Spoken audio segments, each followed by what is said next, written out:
Molt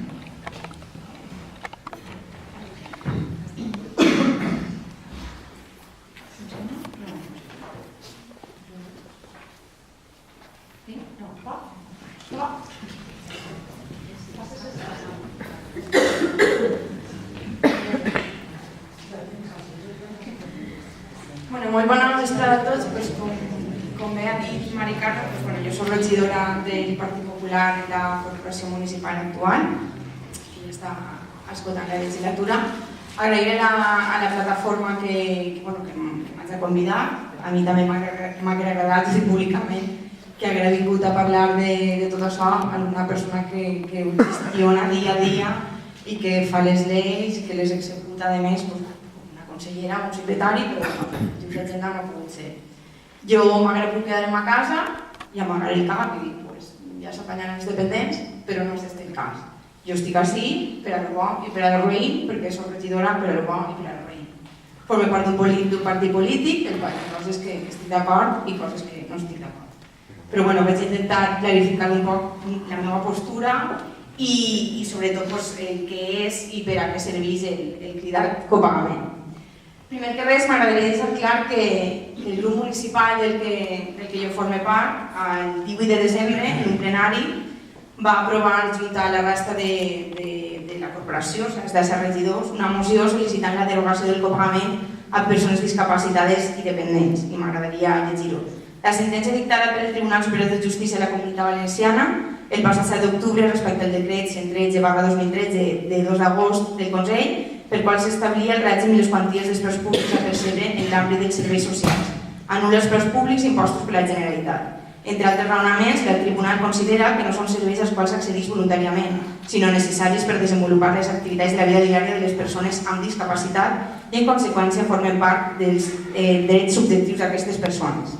Donada la gravetat de les actuacions de la Conselleria de Benestar Social, referint-se a tot aquest tema de copagaments, es va presentar una moció al plenari on es sol·licitava que la Generalitat no recorre aquesta sentència ni sol·licite la suspensió de la mateixa, sinó que més al contrari paralitza l'aplicació del decret i la immediata derogació de les Corts Valencianes i es dona trasllats d'aquest acord a la Conselleria de Benestar i els grups polítics representants de les Corts Valencianes.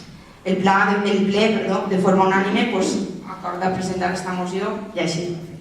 Bé, aclarit això sobre la nostra postura, explicar què és el copagament o què no és, vosaltres ho sabeu molt bé perquè ho viviu en primera plana, ningú us té que contar res, ningú com vosaltres sabeu lo dur que és estar en un dependent, altres persones també ho sabem.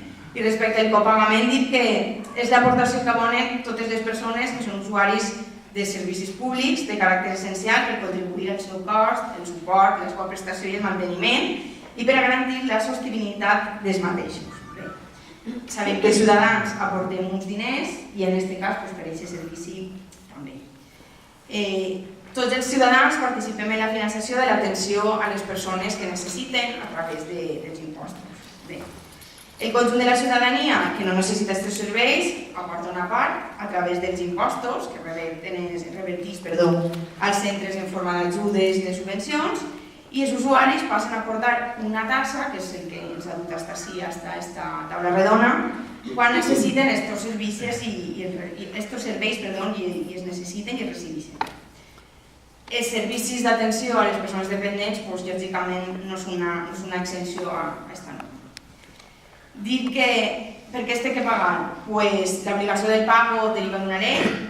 No es tracta d'un pago fixe, ni igual per a tots, sinó que cada un ho paga segons les seues rentes o les seues possibilitats, en la mesura en la que va pagar. El que té més pagarà més, el que té menys pagarà menys. I en alguns dels casos no es pagarà res. Com bé sabeu, no cal que us ho diga, s'estudia cada cas pas per pas.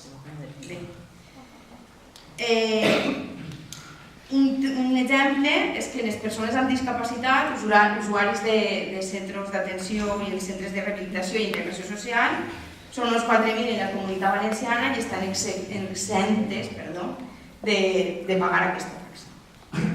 I bé, al final, per no acceder massa, el copagament, com bé sabeu, és pagar una part en funció de la renta de la que disposa cada un. Està clar que una persona que igual, no sé, recibeix un sou o té uns ingressos anuals de 18.000 euros, per dir-te una cosa, o 12.000, no és igual que una persona que en rep 8.000 o que està en atur de llarga duració de més. Entonces el copagament té en compte aquests trams i segons aquests trams, en funció d'això, es paga una cosa o es paga una altra per la sostenibilitat. Podríem entrar en debats polítics on jo no vaig entrar, la meva missió no és aquesta, jo simplement he vingut per fer testimoni, per donar la cara, el Partit Popular de Cosentanya no s'amaga i, com he dit sempre, a la plataforma de la dependència, Mari Carme no sap, estic a la vostra disposició i per supost que jo no sempre estic d'acord en el que fan els companys en altres institucions. Gràcies.